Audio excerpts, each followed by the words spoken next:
The beast in the mirror and the courtroom of lies. I used to look for the devil in the shadows. I looked for horns, for fire, for the monsters of ancient mythology. But as I have walked the grimy streets of this world, navigated the hustles, and survived the pit, I have come to a terrifying conclusion. The devil is not a myth. He is a psychology. He is not a fallen angel in the clouds. He is the I'd run rampant in the boardroom, the bedroom, and the courtroom. The devil is the unchecked ego. It is the narcissist. I have stared into the eyes of these people, the assholes and vampires, and I have seen the void. They do not possess a soul in the way a righteous man does. They possess only a hunger. They are driven by the carnal, the primitive it that Sigmund Freud described, a blind, grasping force that knows only I want. To them, other human beings are not sacred vessels of the divine. They are appliances. We are toasters to make their bread, to drive their status, batteries to fuel their ego hits. When we are used up or when we malfunction, they toss us aside without a flicker of empathy. They cannot love because love requires seeing the other. They see only reflections of themselves. But the scam goes deeper. A monster alone can be fought. The true horror of our age is that we have built a system to protect him. Enter the devil's advocate. I speak of the lawyers, the fixers, the suits who traffic in double talk. They are the high priests of this secular religion. Their job is not justice. Their job is the hustle. They take the truth, the objective, bleeding reality of the victim, and they twist it into a narrative. They use language not to reveal the logos, but to obscure it.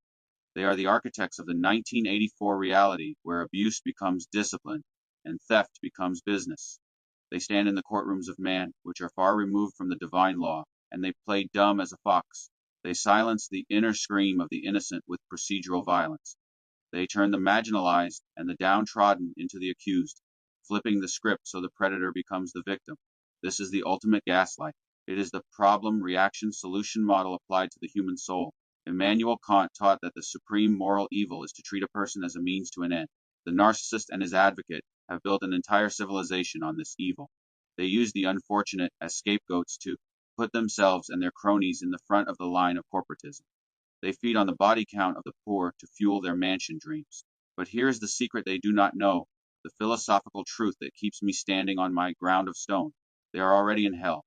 Hell is not a place of fire. It is a place of isolation. Being capable of love, to view the world only as a collection of shiny traps to be acquired, is to be locked in a solitary confinement of the soul. The vampire is eternally thirsty. The asshole is eternally insecure. Their success is a hollow foundation. My stand against them is not just a fight for survival. It is an act of exorcism. When I speak the truth brutally, honestly, without double talk, I am shining a light that their ID cannot withstand. They can only operate in the dark. They rely on our silence, our cowardice, our willingness to play dumb. I refuse. I see the cloven hoof in the Italian loafer. I see the beast in the self-righteous smile.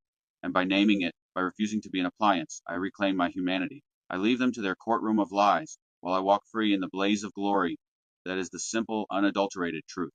Zerga, in synthesis with the philosophers.